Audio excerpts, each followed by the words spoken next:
আরব বিশ্বে ঈদ মানেই বিশাল আয়োজন, বিলাসী খাবার আর রাজকীয় আতিথেয়তা। কিন্তু এই ঐতিহ্যের আড়ালে লুকিয়ে আছে এক ভয়ঙ্কর বাস্তবতা। প্রতি উৎসবে বিপুল পরিমাণ খাবার অপচয় করে তারা, যা সরাসরি চলে যায় ডাস্টবিনে। রমজান এবং ঈদের মতো উৎসবগুলোতে মধ্যপ্রাচ্যের দেশগুলোতে যে পরিমাণ খাবার ডাস্টবিনে ফেলা হয় তা দিয়ে সারা বিশ্বের 70% অভাবী রোজাদারের ইফতার করানো সম্ভব। চলুন জেনে নেওয়া যাক আরবদের খাবার অপচয় সম্পর্কে। জাতিসংঘ এবং বিশ্ব খাদ্য সংস্থার মতে মধ্যপ্রাচ্যের দেশগুলো খাদ্য অপচয়ের দিক দিয়ে বিশ্বের শীর্ষ তালিকায় রয়েছে। পুরো আরব বিশ্বে প্রতি বছর প্রায় 59.68 মিলিয়ন টন খাবার অপচয় হয়। এই সংখ্যাটা এতটাই বড় যে এটা দিয়ে কোটি কোটি মানুষকে বছরের পর বছর খাওয়ানো সম্ভব। শুধু সৌদি আরবেই প্রতি বছর প্রায় 40 বিলিয়ন সৌদি রিয়াল অর্থাৎ 10.7 বিলিয়ন ডলারের খাবার নষ্ট হয়। মোট উৎপাদিত এবং আমদানিকৃত খাবারের প্রায় 33% চলে যায় ডাস্টবিনে। আর রমজান এবং ঈদের সময় এই অপচয় ভয়াবহ রূপ নেয়। পবিত্র রমজান মাসে সৌদি আরবে প্রতিদিন প্রায় 4500 টন খাবার নষ্ট হয়। এবার আসি সংযুক্ত আরব আমিরাতের কথায়। দুবাই কার্বন সেন্টার অব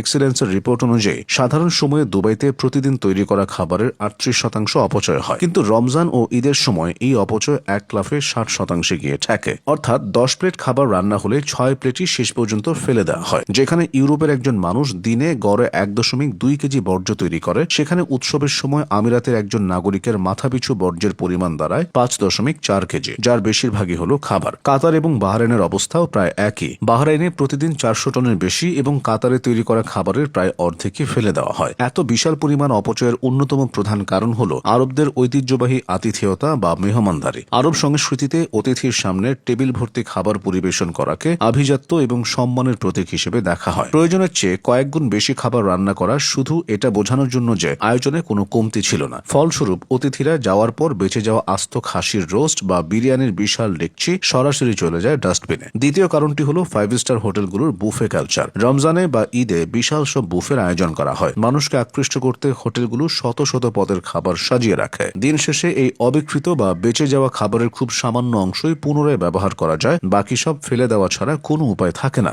এছাড়া সুপারমার্কেটগুলোর বাই ওয়ান গেট ওয়ান অফারও মানুষদের অতিরিক্ত কেনাকাটায় উৎসাহিত করে, যা দিন শেষে নষ্ট হয়। এই অপচয়ের প্রভাব শুধু অর্থনীতিতেই নয়, পড়ছে পরিবেশেও। আরব দেশগুলো তাদের চাহিদার প্রায় 90% খাবার বিদেশ থেকে আমদানি করে। এত কষ্ট করে আনা খাবার যখন ডাস্টবিনে পচে তখন সেখান থেকে প্রচুর পরিমাণে মিথেন গ্যাস নির্গত হয়। এটি কার্বন ডাই অক্সাইডের চেয়ে 25 গুণ বেশি ক্ষতিকর, যা গ্লোবাল ওয়ার্মিং এর জন্য সরাসরি দায়ী। বিশ্বের এক প্রান্তে যখন কোটি কোটি মানুষ একবেলা খাবারের জন্য হাহাকার করছে, তখন অন্য প্রান্তে শুধু আভিজাত্য দেখানোর জন্য টনকে টন খাবার ডাস্টবিনে ফেলা হচ্ছে। তবে আসার কথা হলো পরিস্থিতি পরিবর্তনে কিছু উদ্যোগ নেওয়া শুরু হয়েছে। যেমন UAE ফুড ব্যাংক এবং নেমা ইনিশিয়েটিভের মাধ্যমে হোটেল ও রেস্তোরাঁগুলোর বেঁচে যাওয়া ভালো খাবারগুলো সংগ্রহ করে অভাবী মানুষদের মাঝে বিতরণ করছে। সৌদি আরবও সাগর মাধ্যমে খাদ্য অপচয় রোধে সচেতনতা বাড়ানোর কাজ করছে। 2030 সালের মধ্যে এই অপচয় অর্ধেকে নামিয়ে আনার লক্ষ্যমাত্রা নির্ধারণ করেছে দেশগুলো। কিছু দেশ রেস্তোরাঁ, হোটেল ও ক্যাটারিং সেক্টরে জিরো ফুড ওয়েস্ট সার্টিফিকেশন, হিসাব রক্ষণ ও রিপোর্টিং বাধ্যতামূলক করার মতো উদ্যোগ নিতে শুরু করেছে।